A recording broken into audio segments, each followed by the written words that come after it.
नमस्कार, ग्रेट भेटमध्ये तुमचं मनपूर्वक स्वागत. आज माझ्या सोबत आहेत पद्मविभूषण डॉक्टर रघुनाथ माशेलकर. त्यांची नव्याने ओळख करून द्यायची गरज आहे असं मला वाटत नाही, तुम्ही सगळे त्यांना ओळखता. पण हा एक असा शास्त्रज्ञ आहे ज्याने प्रयोगशाळेला लोकांच्या आयुष्याशी जोडलं. आज जागतिक पातळीवर भारतीय वैज्ञानिक जगाचं नेतृत्व ते करतायत इतकं म्हटलं तरी पुरेसं होईल. डॉक्टर CNR राव यांना यावर्षी भारतरत्न मिळाली आणि तुम्हाला पद्मविभूषण मिळालं. म्हणजे गुरु आणि शिष्याला दोघांनाही देशातले सर्वोच्च सन्मान एकाच वर्षी मिळाले. मला अत्यंत आनंद होतोय, कारण जे काही मी आहे ना आज ते त्यांच्यामुळे आणि प्रोफेसर MM शर्मा जे माझे गुरु आहेत. आमच्या ज्या लॅबॉरेटरीज होत्या त्या काय करायच्या, कॉपी करायच्या. म्हणजे कुठेही देशात परदेशात काही जर झालेलं असलं तर ते बघायचं आणि ते कॉपी करायचं. इनोव्हेशन म्हणजे फक्त कल्पना सुचणं नाही, त्या कल्पनेचं उपयुक्ततेमध्ये कसं रूपांतर होतं आणि संपत्तीत कसं रूपांतर होतं, अत्यंत महत्त्वाचं आहे. It is not an idea, idea in practice. आणि म्हणून मी जे गांधीयन इंजिनिअरिंग वगैरे म्हणतो ना ते त्याच्यामुळे आलं बरं का. म्हणजे मला काय म्हणायचं आहे की हे जे इन्क्लुझिव्ह इनोव्हेशन आपण म्हणतो, सर्वसमावेशक असं हे, तर त्याचा फायदा कसा होतो बघा. एक गाव आहे इकडे, तर तिकडे त्या गावात नेहमीप्रमाणे हे आहेत नवरे आहेत, ते त्यांचं रात्री म्हणजे काय नुसतं दारू प्यायचे आणि हे करायचं बायकोला येण्याचं वगैरे, ते बंद झालं आहे. का माहिती आहे का, प्रत्येकाकडे मोबाईल आहे. आणि जर तो नवरा दारू पिऊन त्या स्त्रीकडे जात असेल तिला मारण्यासाठी, ती लगेच हे करते 10 ह्यानं कळलं की नाही, त्यांचं नेटवर्क झालेलं आहे आणि 5 मिनिटात 10 बाया तिकडे येतात. ह्याचा अर्थ काय झाला आहे की हा संपूर्ण बदल झाला आहे याच्यामध्ये. आता त्यांच्याकडे जर हा मोबाईल नसता तर आज हे शक्य झालं नसतं. तर म्हणून ज्ञान, विज्ञान, तंत्रज्ञान हे जे आहे हे सर्वसमावेशक होणं, समाजाच्या अगदी खालच्या ह्याच्यापर्यंत जाणं हे फार महत्त्वाचं आहे. पण ह्याच्यात मला एक महत्त्वाचा बदल सांगावा लागतो, आपल्याला करावासा वाटतो. आपण मी जुगाड म्हणतो बरं का. मला जुगाड हा शब्द आवडत नाही. का सांगतो तुम्हाला. जुगाडाचा अर्थ काय की काहीतरी करून, कसं तरी करून काहीतरी आपण, म्हणजे त्याला सेफ्टी नाही, सस्टेनेबिलिटी नाही, असं काहीतरी तयार करायचं. परवा एक अशी जुगाड बस पडली आणि 75 लोक गेली. अहो ते नाही, ती माझी भारताची कल्पना नाही, ज्याला मी अफोर्डेबल एक्सलन्स म्हणतो. अफोर्डेबल म्हटलं की आपण म्हणतो एक्सलंट नाही आहे, एक्सलंट म्हटलं की आपण म्हणतो अफोर्डेबल नाही आहे. चुकीचं आहे. यांना एकत्र आणणं आवश्यक आहे. एक उदाहरण देतो तुम्हाला, कारण बरीच तरुण मंडळी हे ऐकत असणार, म्हणजे पुढच्या याच्यासाठी आपण काय करायला पाहिजे. माझी आई अंजनी माशेलकर ती मला नेहमी म्हणायची की गरिबांसाठी, वृद्धांसाठी, स्त्रियांसाठी तू काहीतरी कर. म्हणून मी Anjani Mashelkar inclusive innovation award केलं. 1 लाखाचं एक छोटंसं अवॉर्ड आहे. हे 4थं वर्ष बरं का. गेल्या वर्षी हे अवॉर्ड कोणाला मिळालं माहिती आहे का, एक मिश्किन इंगावाले म्हणून मुलाला मिळालं. 28 वर्ष. तो म्हणाला मी समजू शकतो की कॅन्सरने लोक जातात, पण ती ॲनिमियाने का जातात. कारण हिमोग्लोबिन एकदा जेव्हा कमी होतं ते कळत नाही. मग तो गावात गेला तर त्याने तिथे पाहिलं की त्या स्त्रिया हे देत नाहीत, ब्लड सॅम्पल देत नाहीत. त्यांना ते निडल नको, प्रिक नको. आणि जरी ते ब्लड सॅम्पल तुम्ही घेतलं तर ते शहरात जातं टेस्टिंगला आणि त्याला 2-3 दिवस लागतात, तोपर्यंत उशीर होतो. तर तो काय म्हणाला की का म्हणून असं व्हायला पाहिजे. समजा मी नॉन इन्व्हेसिव्ह केलं, म्हणजे प्रिक नाही, रक्त काढायचं नाही, नुसतं बाहेर असं मशीन लावलं की हिमोग्लोबिन कळतं. आणि त्याने पाहिलं की कुठेच झालं नव्हतं आतापर्यंत. तो म्हणाला मी करेन. त्यानंतर तो म्हणाला की त्याला 200 रुपये कशाला पाहिजेत टेस्टला, 10 रुपयात का नाही, अफोर्डेबल. आणि तुम्हाला गंमत सांगतो, त्यांनी टच HB नावाची टेक्नॉलॉजी केलेली आहे. त्यांनी कशी केली ती, सर्वोत्कृष्ट टेक्नॉलॉजी वापरली, ज्याला फोटोप्लिथोस्मोग्राफी coupled with photospectrometry, most sophisticated software, photon scattering आणि linking is to the hemoglobin. जुगाड नव्हे. तर मला अजून आठवतं अनुवागाने त्याला अवॉर्ड देत होत्या, तो त्यांच्याकडे आला आणि ते मशीन त्याने बनवलेलं आहे ते इथे बोटाकडे टाकलं, 12.7 म्हणाला टेक केअर. ह्याचा अर्थ असा की अशा प्रकारेचं जे संशोधन झालेलं आहे याचा संबंध जगाला फायदा होईल, केवळ आपल्यालाच नव्हे. भारतीय एक प्रश्नाकडे पाहण्याची जी आपली एक दृष्टी आहे ना, ही अत्यंत वेगळी आहे. आपण फार फ्रुगल आहोत बरं का. रात्री जर भात उरला तर आमची आई दुसऱ्या दिवशी ते फेकायची नाही, दुसऱ्या दिवशी फोडणीचा भात. तसं जगात नाही आहे. We are not a wasteful society. तर त्यामुळे काय होतं की आपण जे काही नवीन विकसित करतो ना ते ह्या तत्वावर अवलंबून असतं. आता ECG मशीन बघा, अहो त्याची $10,000 किंमत आहे. जी हेल्थकेअरने भारतामध्ये ते बनवलं आहे कितीला माहिती आहे का? 600. $10,000 कुठे आणि 600 कुठे? ह्याचा अर्थ ते खेड्यापाड्यापर्यंत जाऊन पोचतं. आणि त्यामुळे काय होतंय की आता एक नवीन असं एक हे आलंय ज्याला रिव्हर्स इनोव्हेशन म्हणतात, म्हणजे उलटं. आता आपण काहीतरी करायचं आणि आणि त्यांनी आता उलटं घ्यायचं. लक्षात आलं की नाही? म्हणजे त्यांनी मर्सिडीज बनवून त्याची नॅनो आपण करणार, तसं नव्हे. नॅनो करून नॅनो प्लस तिकडे पाठवायची. हा एक प्रचंड नवीन बदल असा सगळीकडे घडलेला आहे. 2008 ऑस्ट्रेलियन अकॅडमी ने मला फेलो म्हणून माझी निवड झाली आणि त्यावेळी मी पाहिलं 40 वर्षामध्ये पहिला भारतीय मी. तर मी म्हटलं ज्यावेळेस त्यांनी माझी निवड केली आहे त्यावरती त्यांना भारताची विशेष माहिती नाही आहे, कारण माझ्याहून 1000 लोक जास्त चांगले आहेत. त्यांना न करता मला पहिल्यांदा केलं. तर मी म्हटलं भारताविषयी त्यांना काहीतरी सांगावं. म्हणून माझ्या ह्याचं हे टायटल काय ठेवलं माहिती आहे का मी कॅनबरामध्ये? Indian innovation from Gandhi to Gandhian engineering. आणि गांधीयन इंजिनिअरिंग म्हटलं ते जरा चकित झाले, कारण त्यांना केमिकल इंजिनिअरिंग माहिती आहे, मेकॅनिकल इंजिनिअरिंग माहिती आहे, इलेक्ट्रिकल इंजिनिअरिंग. अरे हे गांधीयन इंजिनिअरिंग आहे पहिल्यांदाच. मग त्यांना मी गांधींचं तत्त्व सांगितलं. गांधी काय म्हणायचे की विज्ञानाचा फायदा हा समाजातल्या शेवटच्या याच्या स्तरापर्यंत, शेवटच्या व्यक्तीपर्यंत पोचला पाहिजे. आणि दुसरं ते काय म्हणायचे, there is enough for everyone need but not for everyone greeds. नाही का? बरोबर.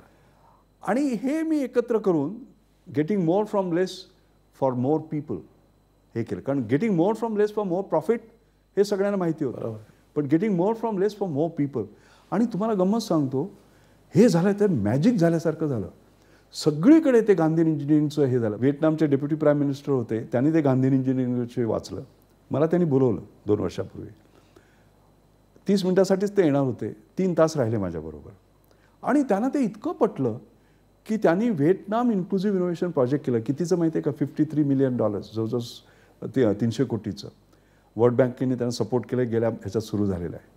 आता भारतामध्ये आम्ही हे करतोय. तर म्हणून प्राईम मिनिस्टरनी एक नॅशनल इनोव्हेशन काउन्सिल केलं. मी त्याचा सदस्य आहे. सॅम पिट्रोडा चेअरमन आहेत. तर मी ही कल्पना दिली होती, इंडियन इन्क्लुझिव्ह इनोव्हेशन फंड करा. तर ते $1 बिलियन फंड करतायत, जवळजवळ 6,000 कोटीचा. आणि त्यातले 500 कोटी ऑलरेडी टेबलावर आहेत. आणि आत्ता तुम्हाला ती सुरुवात होईल. आणि त्यामुळे काय होईल की अशा प्रकारचं संशोधन, जसं मी आता मिश्किन इंगावालेचं तुम्हाला सांगितलं नाही का, ज्याचा संबंध ह्या जगाला फायदा होईल, अशा प्रकारचं इनोव्हेशन पुढे करण्यासाठी आपण हा फंड तयार केलेला आहे. खूप मोठी गोष्ट आहे की भारताने अशा प्रकारचा फंड तयार केला आहे. पण मी ऐकलंय की national innovation foundation, Reliance innovation foundation आणि तुमचं स्वतःचं मेरिको इनोव्हेशन फाउंडेशन, अशा 3 फाउंडेशनवर तुम्ही आहात. काय करतात ही फाउंडेशन्स? आपण जेव्हा 120 कोटी आपल्या जनतेकडे बघतो तेव्हा आपण ते 120 कोटी तोंड म्हणून समजतो. तसं नाही, ते 120 कोटी मेंदू आहेत. नवीन तंत्रज्ञान फक्त अशा प्रयोगशाळांमध्ये होतं असं नव्हे. आयुष्याची जी प्रयोगशाळा असते, कळलं का? मग ती शेतात असू दे, घरी असू दे.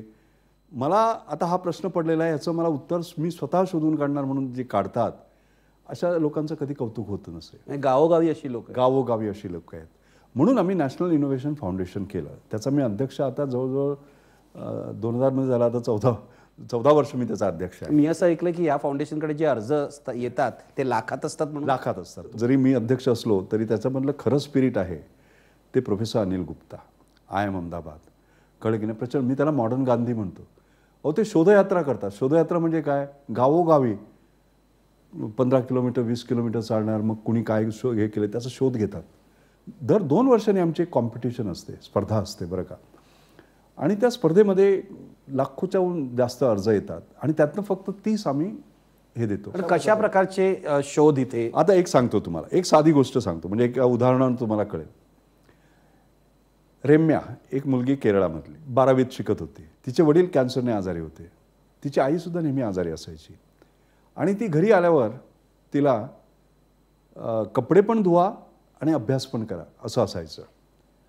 तर तिने असा विचार केला की एक तर मी कपडे धुवू शकते किंवा एक तर मी अभ्यास करू शकते, मी दोन्ही कामं एकत्र का करू नये? म्हणून तिने एक पेडल ड्रिव्हन वॉशिंग मशीन तयार केलं. पेडल ड्रिव्हन वॉशिंग मशीन म्हणजे वाचायचं आणि पायाने हे करायचं. अच्छा, म्हणजे त्यावेळेला धुताना ती वाचू शकेल. हिला आम्ही शोधलं आणि तिला आम्ही बक्षीस दिलं. आम्ही मग सॉफिस्टिकेटेड डिझाईन आणलं, इंजिनिअरिंग डिझाईन आणलं, IIT मधले डिझाईन इंजिनियर्स वगैरे करून ते आता हे केलेलं आहे. आणि त्याचा प्रोटोटाईप करून मी ते रुरल वॉशिंग मशीन आपण ज्याला म्हणू ना, कळलं की नाही, म्हणजे असं तुम्ही मार्केटमध्ये आणलंय? आणलेलं नाही अजून, अजून ते येणार प्रयत्न चालू, हां ते प्रयत्न चालू आहेत का त्याच्यावर टेस्टिंग वगैरे चालू आहे. पण अशी इनोव्हेशन्स आपल्या देशामध्ये खेड्यापाड्यात लाखो लोक करत तर आमच्या ह्याच्यावर वेबसाईटवर 1,60,000 अशी इनोव्हेशन्स आहेत. आता एका छोट्या मुलीने तिने पाहिलं, ती बसस्टँडवर वृद्ध अशी स्त्री उभी होती, पण हातात तिच्या ते लगेज आपण माहिती आहे रोल करतो तसं लगेज, बरोबर. आणि ती बिचारी तासभर उभी होती. तर ती म्हणाली तिला का उभं असायला पाहिजे, ती का बसत नाही. आणि म्हणून तिने काय केलं माहिती आहे का, त्याच्यामध्ये असे हे केलं की ते फोल्ड केल्यानंतर तुम्ही त्याच्यावर बसू शकता, स्टूलसारखं होईल. आणि आता ते किशोर बियाणे आहेत ना आपले, त्यांनी ते बघितले आणि ते घेतलंय आणि ते मॅन्युफॅक्चरिंगच्या ह्याच्यामध्ये. पण ही कल्पना आली कुठून? आमच्या प्रयोगशाळेमध्ये नाही आली, ती एका गरजेतून आली, गरजेतनं आली आणि त्या मुलीकडनं. म्हणून कदाचित अशी म्हण असेल मराठीमध्ये, गरज ही शोधांची जननी आहे. अगदी बरोबर. आपण फक्त 120 कोटी हात किंवा 120 कोटी खाणारी तोंड म्हणतो. तुमचं असं म्हणणं 120 कोटी मेंदू असं म्हणायला पाहिजे. आणि माझ्या मते आपल्यावर ही प्रचंड जबाबदारी आहे. आता मगाशी मी तुम्हाला इनोव्हेशनचं येते की ती कशी इनोव्हेशन्स केली ती 12 वर्षाची मुलं वगैरे. तर मला वाटतं ह्या सर्वांना कळलं की नाही, यांची इतकी उच्च मूल्य आहेत, एवढ्या त्यांच्या उच्च अशा कल्पना आहेत, कळलं की नाही, एवढी मोठी भरारी आहे, ह्यांचं पुढे ह्यांना पुढे नेणं, ह्यांना प्रोत्साहन देणं माझ्या मते हे सर्वात महत्त्वाचं आहे. आईची एक गंमत सांगतो तुम्हाला. मी माझ्या मुलाला एवढं शिकवणार आहे की अत्युच्च काय मला माहिती नाही आहे, कळलं का. आणि त्यावेळी माझ्या लक्षात आलं की ती सारखा हट्ट का धरत होती. 17 नोव्हेंबर 2006 रोजी ती गेली आणि त्याच्या आधी 3 महिने मला 25वी ऑनररी डॉक्टरेट मिळाली. तर तिला मी हे जाऊन सांगितलं, आता म्हणाली आता माझं समाधान झालं. कोटीची गरिबी तुम्ही लहानपणी अनुभवलेली आहे. मला तिथेच जायचं आहे. तुमचा जन्म झाला गोव्यामध्ये आणि तुमचे वडील गेले आणि तुम्ही मुंबईत आलात. काय दिवस होते ते आणि त्यातून तुम्ही कसं बाहेर पडलात? काय झालं की माझे वडील मी 6 वर्षाचा असताना गेले आणि आई माझी अशिक्षित होती. तर ती मग नोकरी पाहिजे ना म्हणून मुंबईला आली. बरं का, अत्यंत हालाचे दिवस होते. म्हणजे आम्हाला रोज 2दा जेवायचं सुद्धा एक म्हणजे हे होतं. माझी आई मला वाटतं एक मोठी फूड टेक्नॉलॉजीच असणार, कारण ती एक जेवण करायची ज्याने 2 वेळा पोटं भरायची. म्हणजे इतकं ते एवढं हे होतं. परिस्थिती एवढी वाईट की मी म्युन्सिपल शाळेमध्ये गेलो बरं का, महानगरपालिकेच्या, आणि मराठीमध्ये शिकलो. काही बिघडलं नाही, हे सर्वात महत्त्वाचं आहे. आपल्या आज चुकीच्या कल्पना आहे त्याच्याविषयी. तर त्यावेळी गरिबी म्हणजे केवढं सांगावं. मी 12 वर्षाचा असेपर्यंत अनवाणी फिरत होतो. बॉम्बे सेंट्रल स्टेशनला जायचो. तर 10 वाजता शेवटची गुजरातची गाडी जायची तिकडून आणि त्याच्यानंतर शांत असायचं प्लॅटफॉर्मवर. मग तिकडे रात्री 2 वाजेपर्यंत हे करायचं. जंजिरा मोटर वर्क्स होती ह्याला आपल्या चौपाटीला, तिथे जायचो आणि त्या दिव्याखाली बसून काम करायचो. म्हणजे कधी कधी मला आठवलं तरी आश्चर्य वाटतं की काय असायचं, दर शनिवारी आमची परीक्षा असायची, तर त्याला त्या उत्तरपत्रिका ज्या आहेत त्या स्वतः घेऊन यायच्या असायच्या. काही पैसे. एक दिवस असा होता की ते नव्हते, कळलं का. उत्तरपत्रिकेला पैसे नव्हते, घरात पैसे नव्हते. म्हणजे इतकी वाईट परिस्थिती होती. जेव्हा मी SSC झालो त्यावेळी 11वी होती नाही का, त्यावेळी 1,35,000 विद्यार्थ्यांमध्ये मी 11वा आलो. आणि तरीसुद्धा मी हे सोडणार होतो, शिक्षण सोडणार होतो, कारण आई काम करून बिचारी रोज हे करायची, ते काय पटायचं नाही हो मला. आणि म्हणून मग मला वाटायचं आता नोकरी केली, आता नोकरी केलीच पाहिजे. पण काय झालं, एक सर्व अशी मंडळी जमा झाली. त्यांनी काहीतरी 200 रुपये जमा केले. मला जय हिंद कॉलेजला ॲडमिशन त्यावेळी मी घेतली आणि sir Dorab Tata trust scholarship मिळाली मला, 60 रुपये दर महिना. आणि ही 6 वर्ष होती, त्याच्यामुळे मी शिकू शकलो. हा एक मोठा जवळ. आणि त्याच्यानंतर मग बिकेमेंट झालो मी. त्यात आईची एक गंमत सांगतो तुम्हाला. आईचं काय होतं, जरी ती अशिक्षित असली ना, तिने मला मोठे म्हणजे हाय स्टँडर्ड्स हे केले. आता उदाहरणार्थ गंमत सांगतो तुम्हाला. मी गणितात नेहमी मला 100 मिळायचे बरं का, आणि एखाद्या वेळी 97 मिळाले समजा. मला आनंद असायचा, मी 97कडे बघायचो. ती काय करायची माहिती आहे का, ती माझ्याबरोबर बसायची. बरं मला सांग बघू, तुझे 3 मार्क कुठे गेले, कसे गेले. हा स्टँडर्ड तिचा होता. मी बिकेमेंट झालो तर म्हटलं आता मी नोकरी करतो बरं का. ती म्हणाली नाही. तिने कुठून तरी शोधून काढलं होतं PhD आहे पुढे. PhD केल्यानंतर मी म्हटलं आता झालं, आता मी नोकरी करतो, पोस्ट डॉक्टरल रिसर्च. ती काय झालं होतं किती एकदा याच्यासाठी काय रोज काहीतरी कुठेतरी ना, आज शिवणकाम, आज उद्या हे याच्यासाठी जायची ती. तर ती प्रार्थना समाजासमोर एक काँग्रेस हाऊस आहे बघा, तिकडे गेली होती आणि रांगेत उभी राहिली तिकडे. आणि नंतर तिला जॉब नाही मिळाला, काम नाही मिळालं. का बरं? कारण ती थर्ड स्टँडर्ड पास नव्हती. आता खरं म्हणजे त्याला सर्टिफिकेट नसतं, ती खोटं बोलू शकली असती, पण ती आयुष्यात ती बोलली नाही. आणि हेच आम्हाला दिलं तिला आणि हेच आम्ही आमच्या मुलांना देतो आहे. ती परत येताना ती स्वतःला म्हणाली की हा आज माझा अपमान झाला आहे. कशामुळे? कारण माझ्याकडे शिक्षण नाही आहे. मी माझ्या मुलाला एवढं शिकवणार आहे की अत्युच्च काय मला माहिती नाही आहे. कळलं का? आणि त्यावेळी माझ्या लक्षात आलं की ती सारखा हट्ट का धरत होती. आणि तुम्हाला मी सांगतो तिचं हे की 17 नोव्हेंबर 2006 रोजी ती गेली आणि त्याच्या आधी 3 महिने मला 25वी ऑनररी डॉक्टरेट मिळाली. मला 31 ऑनररी डॉक्टरेट आहेत आतापर्यंत, म्हणजे जगातनं सगळीकडनं, विस्कॉन्सिन अमेरिकेमध्ये म्हणा किंवा लंडन युनिव्हर्सिटी वगैरे अशा. तर मला 25वी मिळाली होती त्यावर्षी. तर तिला मी हे जाऊन सांगितलं. आता म्हणाली आता माझं समाधान झालं. तर हे जे स्टँडर्ड सेटिंग आपण ज्याला म्हणतो ना, हे एका अशिक्षित बाईने मला दिलं. आणि म्हणून पद्मविभूषण मिळालं. पहिली आठवण जर मला कोणाची झाली असेल तर ती आईची. म्हटलं आज ती हवी होती. कळलं की नाही? कारण तिच्यामुळे मी आज इथे आपण बोलतो आहोत एकमेकांना. सर, मला हेच समजून घ्यायचं आहे की घरामध्ये अन्नाचा कण नसताना, जेवायला काही तिथे पैसे नसताना तुमची आई म्हणत होती तुम्ही शिकलं पाहिजे आणि तुम्हीही शिकत होतात. ही जिद्द कुठून येते? आईचं एक हे होतं. माझी आईवर तर प्रचंड श्रद्धा होती. मी तिचं सगळं ऐकत आलेलो आहे. तिने गरिबी पाहिली होती, तिने हे पाहिलं. आणि तिला का कोण असतं, ती इतकी शहाणी होती की मी नेहमी म्हणतो ना, शिक्षण म्हणजे भविष्य. आत्ताच परवा मी एक कॉन्व्होकेशन ॲड्रेस दिला, E=F, एज्युकेशन = फ्युचर. त्याच्यात तिची एक हे होती, श्रद्धा होती. कळलं की नाही? शिकलात की तुम्ही सगळं पुढे जाल. कारण तिने स्वतःचं पाहिलं होतं की हे का झालं नाही. पण हे बरोबर आहे. पण कठीण प्रसंग येत असतील ना, म्हणजे आपण अभ्यास करत असतो, घरामध्ये वाईट परिस्थिती असते, तरी सुद्धा आपण त्याच्यात टिकून राहतो. हे कसे तुम्ही टिकून राहिला? आयुष्यात चढ असतात, उतार असतात. दिवस येतो तशी रात्र येते, नाही का? पण रात्र आल्यानंतर दिवस उद्या येणार हे पाहून हे असतं. तर त्यामुळे कायम आशावादी राहावं लागतं. तर म्हणून एक मी दुर्दम्य आशावादी ज्याला असं म्हणतो ना, तर लहानपणापासून मला एक ज्याला आपण पॉझिटिव्हिजम म्हणतो ना, तसं होतं माझ्या आयुष्यात. तुमच्या बाबतीत कोणीतरी शब्द वापरलाय, डेंजरस ऑप्टिमिस्ट. दुर्दम्य आशावादी. अगदी बरोबर आहे.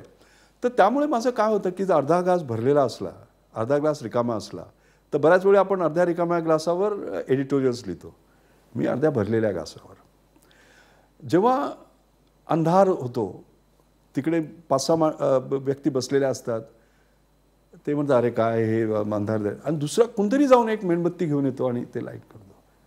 He doesn't become a part of a problem, he becomes a part of a solution. पण असंच झालं तुमच्या आयुष्यामध्ये की जेव्हा जेव्हा अडचणी आल्या, जसं तुम्ही दोराब टाटा ट्रस्टचं सांगितलं, कुणीतरी मदतीला आलं. समाजात चांगली माणसं असतात, त्यांनी आशा जिवंत ठेवली.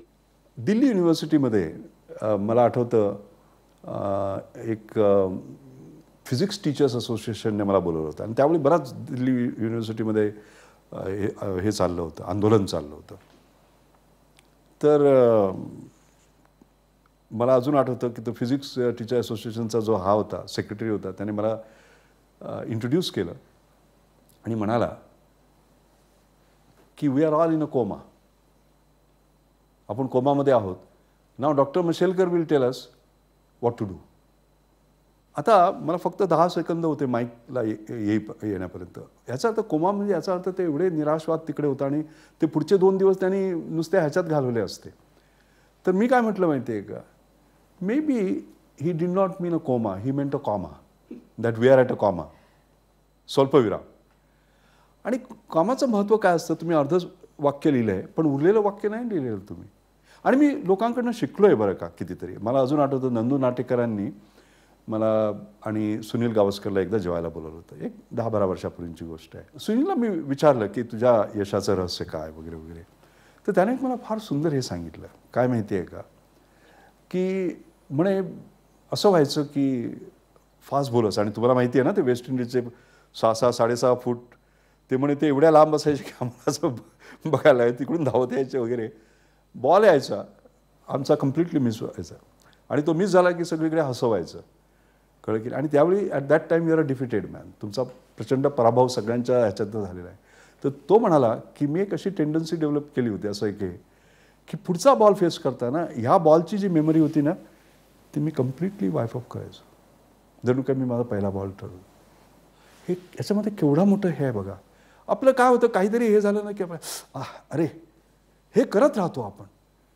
पण जसं कुणीतरी एक म्हणाला होता की I will only think of the future because that is where I am going to spend the rest of my life.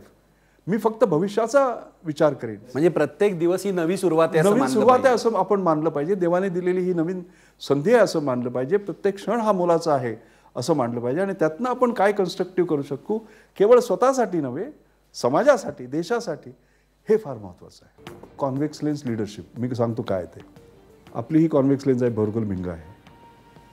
Sons raise R parallel, आणि समांतर जर ओळी असल्या तर त्यांची हे काय असते, त्या भेटत नाहीत एकमेकाला.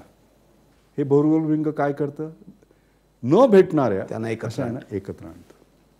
मला असं वाटतं की ही कॉन्व्हेक्स लेन्स लिडरशिप ही फार महत्त्वाची आहे. प्रत्येक नेत्यांनी असं करायला हवं. प्रत्येक नेत्याने असं करावं, आणि मी स्वतः ते केलं.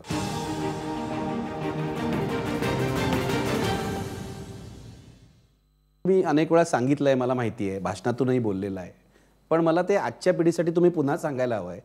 भावे सरांनी ही पॉझिटिव्ह दृष्टी तर तुमच्याकडे आहेच, पण भावे सरांनी तुम्हाला आणखी एक दृष्टी दिली, आणि ती दृष्टी आहे फोकस.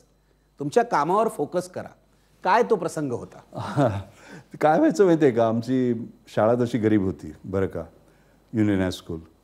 पण त्या गरीब शाळेमध्ये श्रीमंत शिक्षक होते, जसे भावे सर आमचे. तर त्यांचं काय असायचं माहिती आहे का, की केवळ चॉक अँड टॉक नाही, फळ्यावर जायचं, खडूने लिहायचं आणि नंतर हे वगैरे असं नाही. ते आम्हाला हे दाखवायचे वेगवेगळ्या याच्यातून, तुम्ही प्रत्यक्ष पहा आणि शिका. कळलं की नाही. लर्निंग बाय डुईंग हे त्यांचं एक हे होतं, महत्त्वाचं होतं. आणि मला अजून आठवतं, आता साबण बनवायचा, त्याची प्रक्रिया कशी करायची वगैरे ते प्रयोगशाळेत आपण करून दाखवतो. पण ते आम्हाला हिंदुस्तान लिव्हरची फॅक्टरी होती शिवडीला, तिथे घेऊन गेले. आणि त्यावेळी ट्रॅम असायच्या बरं का, 5 पैसे तिकीट असायचं. माझ्याकडे ते 5 पैसे पण नव्हते, ते गरीब होते स्वतः, पण त्यांनी स्वतःच्या खिशाने दिले. तर आम्ही ती साबणाची फॅक्टरी पाहिली. मला अजून आठवतं काड्या पेट्या कशा बनवायच्या. विमकोची फॅक्टरी होती अंबरनाथला. माझा पहिला ट्रेनचा प्रवास, आणि त्यांनी तिकीट काढलं बरं का, आणि मला दाखवलं ते. तर अशा प्रकारे त्यांचं हे होतं. तर एकदा त्यांनी काय केलं की एक प्रयोग आम्हाला दाखवायला बाहेर घेऊन गेले उन्हामध्ये, आणि एक कागद होता हातामध्ये, एक भोरगोल भिंग होतं, आणि ते वर खाली केलं. त्यांना ती फोकल लेंथ आपण कसं काढतो ते दाखवायचं होतं. आणि मग एक असा एक बिंदू प्रकाशित असा एक हे झाला तिथे, आणि ते झाल्यावर म्हणाले की हे जे अंतर आहे ही फोकल लेंथ आहे. आणि त्यानंतर त्यानं तो कागद तसाच धरला आणि तो जळला. जळल्यावर का कुणास ठाऊक ते माझ्याकडे वळले आणि मला म्हणाले की अशा प्रकारे माशेलकर, तू जर सर्व शक्ती तुझ्या केंद्रित केल्यात आणि डिफ्यूजनेस केल्यास, फोकस केलास, तर तू आयुष्यामध्ये काही हे करू शकतो. त्याचे 2 परिणाम झाले तुम्हाला मी सांगतो. पहिला परिणाम म्हणजे मी म्हटलं, अरे विज्ञानात एवढी ताकद आहे, कागद जळवतो आणि हे, मी वैज्ञानिक होणार त्या एका एक्सपेरिमेंटमुळे. दुसरं मी म्हटलं, focus and you can achieve anything. हे केलं तर मी हे केलं, आणि आयुष्यामध्ये मी ते करत आलेलो आहे. पण त्यातनं जसं मी हे झालं ना, जसं वय माझं वाढलं, मी जास्त पाहिलं ना, त्यातनं मला अनेक आणखी हे मिळाले बरं का, संदेश मिळाले. आणि त्यातला एक संदेश म्हणजे कॉन्व्हेक्स लेन्स लिडरशिप. मी सांगतो काय ते. काय असतं, आपली ही कॉन्व्हेक्स लेन्स आहे, भोरगोल भिंग आहे. सन्स रेज आर पॅरलल, समांतर असतात. आणि समांतर जर ओळी असल्या तर त्यांची हे काय असते, त्या भेटत नाहीत एकमेकाला, नाही का. हे भोरगोल भिंग काय करतं, न भेटणाऱ्या त्यांना एकत्र आणतं. कळलं का. मला असं वाटतं की ही कॉन्व्हेक्स लेन्स लिडरशिप ही फार महत्त्वाची आहे. प्रत्येक नेत्यांनी असं करायला हवं. प्रत्येक नेत्याने असं करावं, आणि मी स्वतः ते केलं. जसं ह्या प्रयोगशाळेमध्ये NCLला असताना 2 डिव्हिजन एकमेकाशी बोलत नव्हत्या. मी म्हटलं nothing doing, team NCL, 1 NCL first. कळलं का. आणि माझं जे प्रोजेक्ट बजेटिंग होतं, फायनान्सिंग होतं, ते सुद्धा इंटर डिव्हिजनल, जर एकत्र लोक येऊन काम करायचं त्यांना पहिलं बजेट.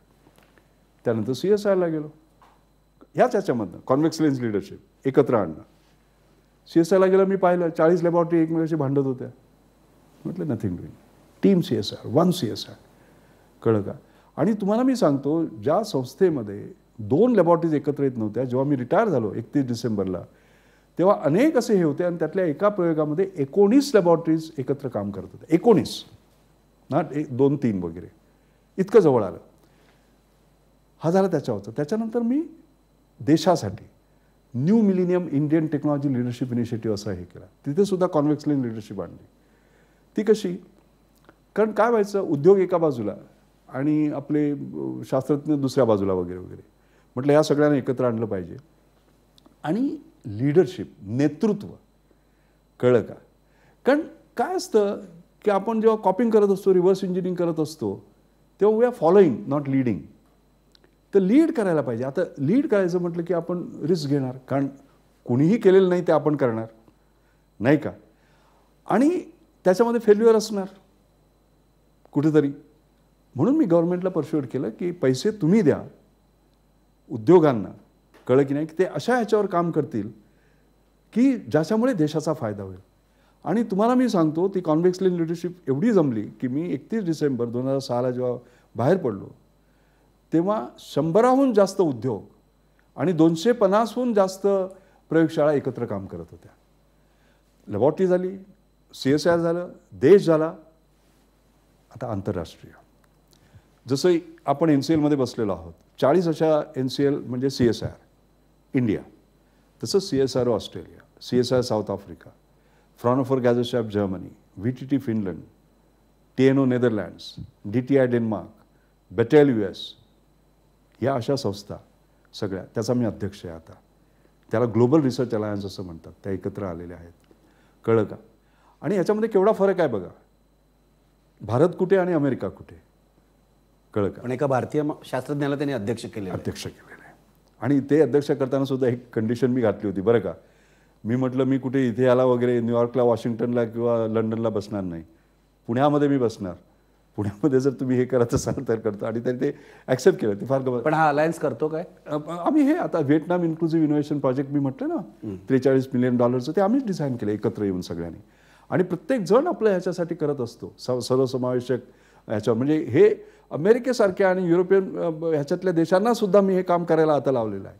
आणि त्याचे परिणाम काय झालेले आहेत माहिती आहे का? आता तुम्हाला सांगतो, मार्चमध्ये मी आता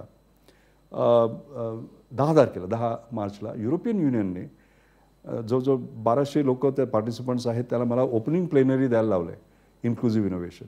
आणि OECD कंट्रीज म्हणजे रिच मॅन्स क्लब आपण ज्याला म्हणतो ना, रिच कंट्रीज क्लब, त्यांचं 19ला ॲडवायझरी बोर्डाला मी कीनोट द्यायला लागतो ह्या ह्याच्यावर. म्हणजे हा जो बदल झालेला आहे, हा भारतासारख्या गरीब देशातच नव्हे, पण या अशा संस्था ज्या आहेत, युरोपियन युनियन म्हणा किंवा OECD म्हणा, वर्ल्ड बँक म्हणा, कळलं की नाही, ह्या ह्याच्यावर त्याचा बदल झालेला आहे. पण ह्याच्यामध्ये मी या सगळ्यांना एकत्र आणतोय. Convex lens leadership. एकच मला खंत आहे, भारतामध्ये कॉन्व्हेक्स लेन्स लिडरशिप नाही आहे, कॉन्केव्ह लेन्स लिडरशिप आहे. कॉन्केव्ह लेन्स काय करते, या समांतर रेषा आहेत त्याला आणखी दूर नेतं, कास्ट, रिलिजन, लँग्वेज ह्याच्यावर. तसं नाही करता कामा. Team India, one India, India first, सगळ्यांना एकत्र आणणारा नेता हां पाहिजे. हां. पण हा बघा, जसं हळदीचं आपण बोललो मगाशी, तो छोटासा पक्ष आणि त्याचं हे झालं, हा छोटासा प्रयोग आयुष्यामध्ये मी पाहिलं आहे की छोटे छोट्या गोष्टी खूप शिकून जातात. चला जग जिंकूया असं आमचं ध्येयवाक्य आहे IBN लोकमतचं. I know. आणि जग जिंकणाऱ्या एका मराठी माणसाला मी भेटतोय. पण शेवटी इतकंच विचारतो, तरुण माणसांना शेवटी काय सांगाल? पहिली गोष्ट काय माहिती आहे का, की जशी इन्स्टंट कॉफी असते ना, तसं आपण इन्स्टंट सक्सेस पाहतो, नाही म्हणत तसं.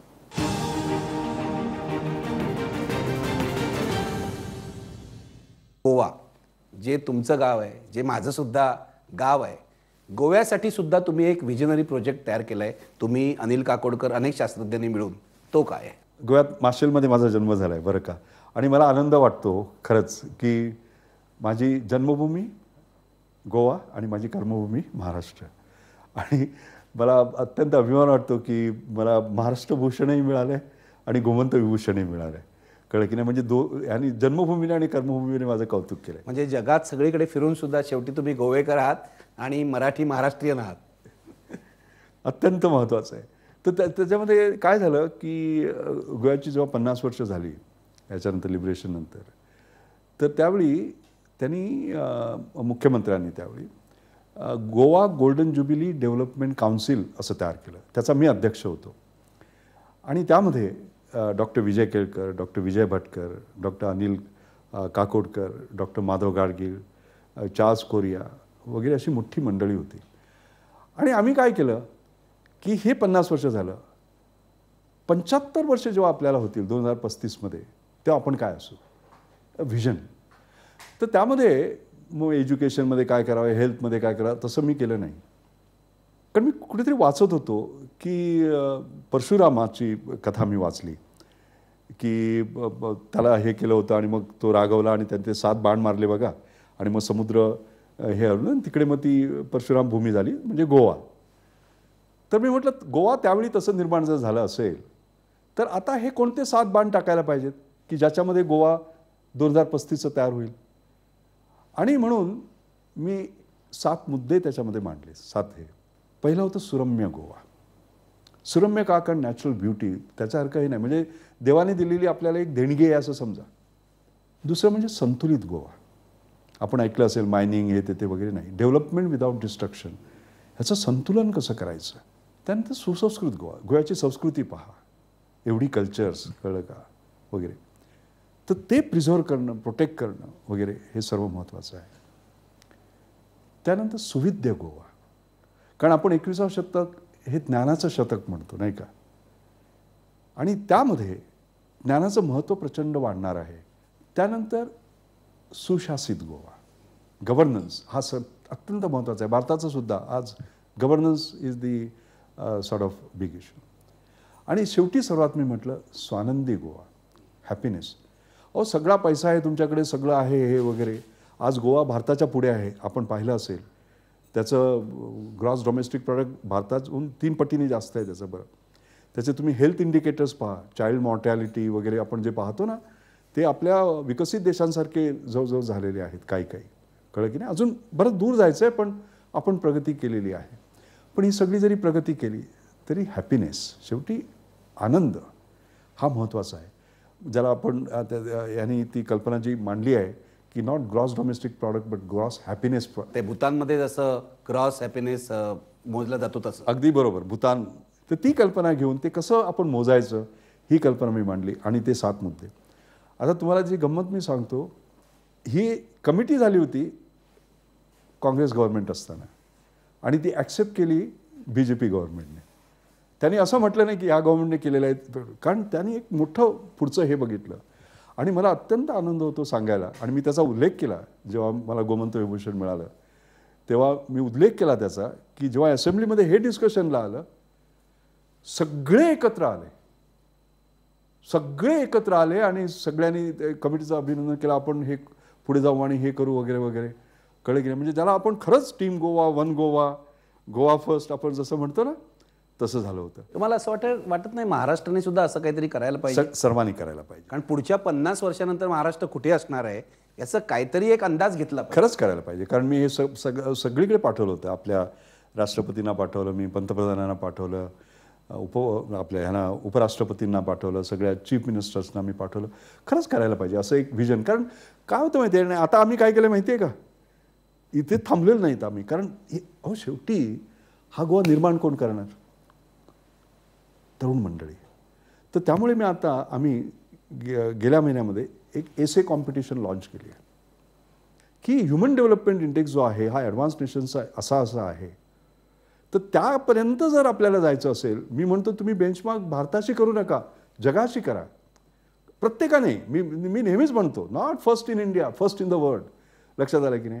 तर ते करण्यासाठी काय करावं लागेल ह्याच्यावर आम्ही एक एसे कॉम्पिटिशन ठेवलेली आहे. इंटरनॅशनल सेंटर गोव्यात जे आहे ना त्याच्यातर्फे आणि गोवा युनिव्हर्सिटी आम्ही एकत्र येऊन परवाच आम्ही ते लॉन्च केलं आहे. कारण म्हणजे तरुण मुलामुलींना कळलं का, एक असं हे की आपण हे कसं करायचं. आणि त्याच्यामध्ये मी प्रश्न विचारलेत, कठीण प्रश्न विचारलेत. काही तुम्ही इंडस्ट्रीज पहा. आता बांगलादेश आपल्याहून 3 पटीने गरीब आहे, पण त्यांचं तुम्ही चाइल्ड मॉर्टॅलिटी आणि इन्फंट मॉर्टॅलिटी बघितलं तर आपल्याहून चांगली आहे. हे कसं काय केलं? श्रीलंका आणि आपण एकत्र होतो, आज ते 3 पटीने श्रीमंत आहेत आपल्याकडे. म्हणजे तुम्ही अमेरिकेशी आणि युरोपची कल्पना करू नका, आपण का असे राहिलेलो आहोत. तर ह्याचा विचार करून नवीन हे काहीतरी करा असं.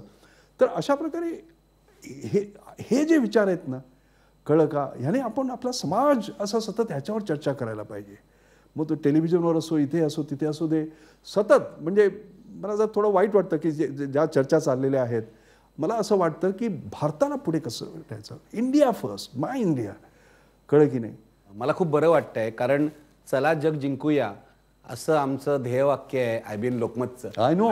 आणि जग जिंकणाऱ्या एका मराठी माणसाला मी भेटतोय. पण शेवटी इतकंच विचारतो, एवढं सगळं सांगितल्यावर तरुण माणसांना शेवटी काय सांगाल? पहिली गोष्ट काय माहिती आहे का, की जशी इन्स्टंट कॉफी असते ना, तसं आपण इन्स्टंट सक्सेस पाहतो, नाही म्हणत तसं. माझ्या आयुष्यामध्ये 24 तास, आठवड्यानंतर आठवडा, महिन्यानंतर महिना, वर्षानंतर वर्ष आजपर्यंत मी काम केलं आणि शेवटचा श्वास घेईपर्यंत मी करत राहणार. तुम्ही कुठेही हे यश हे केलेलं पहा. भीमसेन जोशी भारतरत्न झाले, पण ते सकाळी 3 वाजता उठून त्याचा रियाज व्हायचा. सचिन तेंडुलकर, तुम्ही आपण त्याला ते नुसतं बाकीचं ग्लॅमर दिसतंय, पण त्याची मेहनत आपण पाहिली आहे. मेहनतीला पर्याय नाही. तर मेहनतीनं हा पहिला भाग. दुसरा भाग म्हणजे पॉझिटिव्ह ॲटिट्यूड, प्रॉब्लेम सॉल्विंग. हे माझ्या आयुष्यामध्ये प्रचंड कामी आलं आहे. कारण आयुष्यात असे प्रसंग येणारच हो, जेव्हा आपल्याला वाटतं चला आय गिव्ह अप. तसं नाही. कळलं की नाही? उद्याची सकाळ येणारच. आणि ह्या आशावादाने पुढे जाणं, पॉझिटिव्ह ॲटिट्यूड, हे फार महत्त्वाचं आहे.